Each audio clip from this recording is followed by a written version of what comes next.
আসসালামু আলাইকুম। আসলে অনেক ক্লান্ত মন নিয়ে আপনাদের মাঝে আসা। তো দয়া করে যে যেখান থেকে এই ভিডিওটা দেখবেন, দয়া করে সম্পূর্ণ কথাগুলো শুনবেন। আর এসব ধরনের ভিডিও আসলে আমি করি না, করতে পারিও না। আজকে প্রথম ট্রাই করলাম।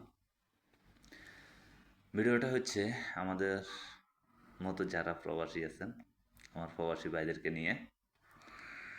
গত বুধবারে ঘটে যাওয়া একটা ঘটনা, লক্ষ্মীপুর জেলার যে ঘটনাটা ঘটছে, একই পরিবারের 7 জন মৃত্যুবরণ করছেন সড়ক দুর্ঘটনা। ইন্না লিল্লাহি ওয়া ইন্না ইলাইহি রাজিউন। কুল্লু নাফসিন যায়িকাতুল মউত।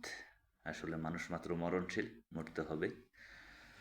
তো আমি একটি কথাই বলবো আমার প্রবাসী ভাইদেরকে উদ্দেশ্য করে, আরে ভাই, আমরা এই প্রবাস জীবনে 5 বছর, 6 বছর, 10 বছর, কতটা দিন একলা একলা কাটাই।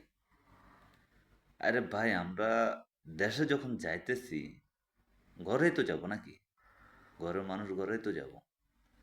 কি প্রয়োজন আপনার পুরা ফ্যামিলি 14 খানদানের একটা হাইস ভাড়া করে এয়ারপোর্টে নিয়ে আসা? কি পাইতেছেন এখান থেকে? কি বুঝাইতেছেন? আপনি কোটিপতি, আপনার অনেক পাহাড় সমান অর্থ আছে, পারবেন আজকে ওদেরকে নিয়ে আসতে যার যে পানগুলো চলে গেছে? কেন? আপনার কাছে আপনি আপনি বুঝবেন, হয়তো বা এলাকার মানুষ 2-4 দিন একটা চিন্তা বা কষ্ট, মনের ভিতরে একটা হতাশ, 2-4-10 দিন 1 মাস পরে ভুলে যাবে সবাই। কিন্তু যে হারাইছে, তার ক্ষতটা কি মুছবে কখনো?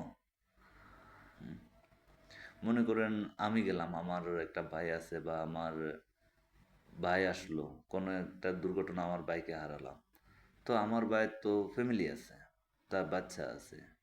বা আমি আমার বোন জামাইকে নিয়ে আসলাম, আমার বোন আছে, বোনের আমার বাগিনা আছে। হুম, কি প্রয়োজন বলেন তো ভাই?